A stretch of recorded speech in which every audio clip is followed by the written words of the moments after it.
Halo semua, perkenalkan nama saya Juli Victoria Sibarani dan pada kesempatan kali ini saya akan mencoba menjelaskan untuk bahasa pemrograman Python.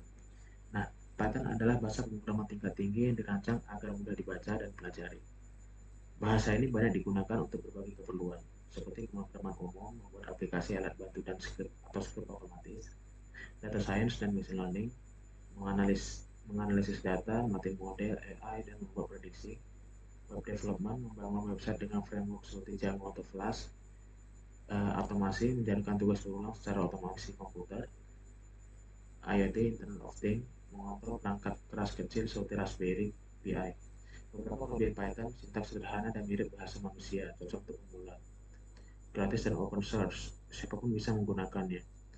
Memiliki banyak pustaka library, misalnya NumPy, Pandas, Matplotlib, TensorFlow, dan lain-lain. Yang terakhir, multi-platform bisa dijalankan di Windows, macOS, atau Linux. Nah, yang pertama, saya akan bahas tentang variabel dan tipe data. Tipe data itu ada dua ya, yaitu angka dan huruf. Angka bisa disebut dengan integer atau float, huruf bisa disebut dengan string. Nah, variabel adalah tempat untuk menyimpan data. Contohnya apa? A sama dengan 10. Nah, dalam bahasa pemrograman Python, yang sebelah kanan akan disimpan ke sebelah kiri. Nah, dalam hal ini 10 akan disimpan ke variabel A, 5 akan disimpan ke dalam B. Nah, pada kesempatan kali ini saya menggunakan Google Colab. Google Colab itu adalah sejenis platform yang dibuat oleh Google untuk pengguna-pengguna bahasa pemrograman Python dan itu gratis. Nah, kembali ke topik variabel dan tipe data. Ketika saya sudah memasukkan semua yang ingin saya masukkan, baru saya akan menekan Shift Enter. Nah, ketika sudah ada centang hijau di sebelah code bar-nya, itu berarti kode telah berhasil dijalankan. Nah, berikutnya saya ingin menyimpan string jack pada variabel nama. Baru saya klik Shift Enter, program berhasil dijalankan. Nah, saya ingin mengetahui nilai A itu berapa sih? Nah, makanya saya cukup dengan mengetik A, baru Shift Enter, 10. Nah, B itu berapa sih? Nah, eh, baru saya menggunakan cara yang sama, Shift Enter, 5. Nah, saya ingin mengetahui isi dari variabel nama siapa, apa sih? Shift Enter. Nah, dalam bahasa pemrograman Python, ada fungsi namanya print. Print itu digunakan untuk memunculkan baik atau string ataupun angka, float ataupun integer. Nah, pada contoh ini saya ingin menampilkan kalimat halo dan kalimat yang tersimpan dalam variabel nama. Nah, sintaksnya cukup sederhana, yaitu tanda kutip halo, kutip, koma, baru nama. Baru kita shift enter, muncul halo Jack. Topik berikutnya itu operasi aritmatika. Python juga bisa digunakan sebagai pengganti kalkulator. Nah, contohnya yaitu A sama dengan 10, nilai B sama dengan 3. Nah, yang pertama yaitu A ditambah B, yaitu 10 ditambah 3. Yang kedua pengurangan yaitu A dikurang B, yaitu nanti 10 dikurang 3. Untuk perkalian, A dikali B, 10 dikali 3. Untuk berikutnya ada pembagian A slash B. Nah, kita klik shift enter, hasilnya sesuai dengan yang ada di kalkulator. Nah, operator tambah, kurang, asterisk, dan slash digunakan untuk penjumlahan, pengurangan, perkalian, dan pembagian. Hasilnya bisa langsung dimuncul di layar.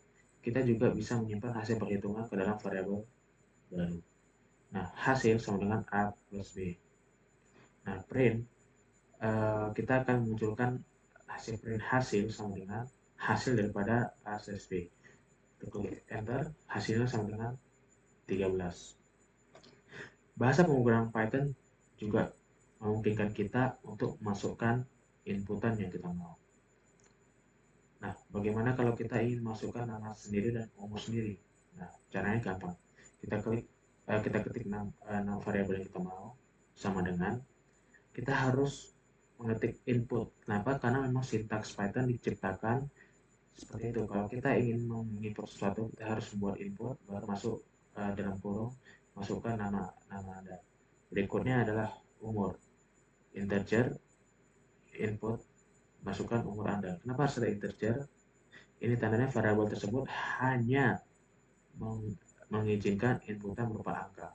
Baru kita klik enter, nama Anda, cek, umur Anda 43. Ya. Berikutnya adalah struktur percabangan. Kadang kita perlu membuat program yang bisa mengambil keputusan. Misalnya kalau umur pengguna lebih dari 18, maka dia dewasa. Kalau tidak, dia remaja. Kita gunakan if else. Nah, contohnya if umur lebih besar dari 18, print Anda sudah dewasa. Else, print Anda masih remaja. Artinya apa sih kode ini? Nah, kita masukkan nilai 18 ke umur. Nah, jika umurnya lebih dari 18, berarti sudah nyatakan Anda sudah dewasa. Jika tidak, Anda masih remaja. Jangan ukurannya, Anda sudah dewasa. Perulangan. Topik berikutnya adalah perulangan. Berikutnya kita bahas loop atau perulangan. Misalnya kita ingin menampilkan angka dari 1 sampai 5, cukup tulis for i in range 1,6 baru print i. Nah, artinya apa sih cara baca ini? For selama nilai i dalam range minimal 1 dan sebelum nilai 6 kita print i. Nah, kita jalankan 1, 2, 3, 4, 5. Nah, cara kerjanya gimana sih? Jadi I, nilai minimum berapa? 1. Oke, dia akan print 1. Nah, jadi selanjutnya nilai I, in range 1 karena 1 udah, baru lanjutkan nilai 2. Oke, print lagi nilai I berapa? Nilai 3. Misalnya, apakah 3 sudah mendahului 6? Belum, berarti dia print 3. Nah, berikutnya nilai I bertambah lagi 1. Jadi 4. Apakah sudah mencapai 6? Belum. Oke, nilai I tambah lagi 5. Apakah sudah mencapai 6? Belum. Nah, ketika nilainya sudah mencapai 6, di Python, jika nilainya sudah mencapai 6, itu berarti nilainya akan di-aborted, akan dibatalkan. Berarti operasinya cukup sampai 5. Nah, contoh program sederhana yaitu program menghitung nilai rata-rata nilai. Nah,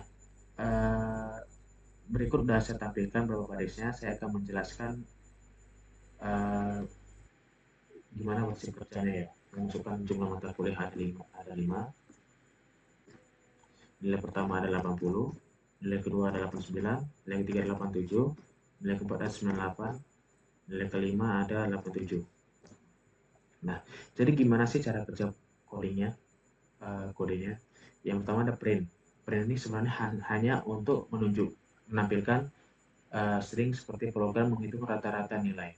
Nah, berikutnya ada jumlah nilai, integer, input, masukkan jumlah mata kuliah.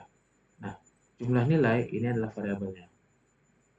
Integer itu artinya variabel ini hanya menerima angka. Input berarti variabel ini menerima masukan dari user. Nah, masukkan jumlah mata kuliah yaitu string yang ingin ditampilkan ke pengguna agar pengguna mengerti apa yang harus dimasukkan. Baru kita membuat nilai variabel baru yaitu total. Di mana total kita akan kita masukkan nilai 0. Nah, baru kita melakukan fungsi perulangan for i in range jumlah nilai. Jumlah nilai berapa tergantung daripada yang kita input. Nah, karena di sini kita input 5, berarti for i in range batas sampai 5. Nah, gimana sih program dari for ini? Nah, kita buat variabel nilai. Nilai hanya menerima nilai float. Float itu artinya nilai desimal. Input berarti inputan dari user. Baru masukkan nilai ke i sama dengan 1. Nah, masukkan nilai, kita masukkan 80. Total sama dengan nilai. Oke, totalnya 0. Karena kita udah masukkan 1 jadi 1. Nah, apakah sudah mencapai 5? Karena kita udah mencapai 5? Belum. Jadi dia akan tetap meminta nilai kedua. Apakah 2 sudah mencapai 5? Belum.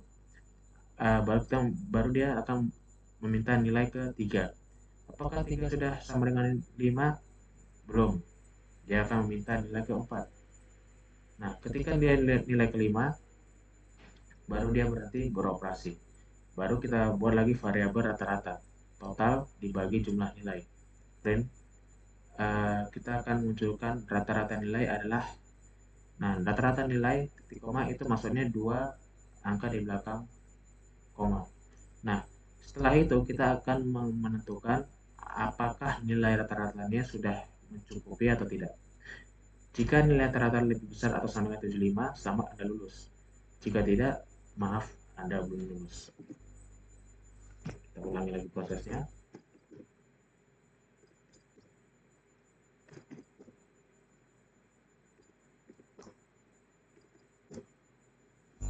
Nah, sekian pemaparan materi dari saya. Terima kasih.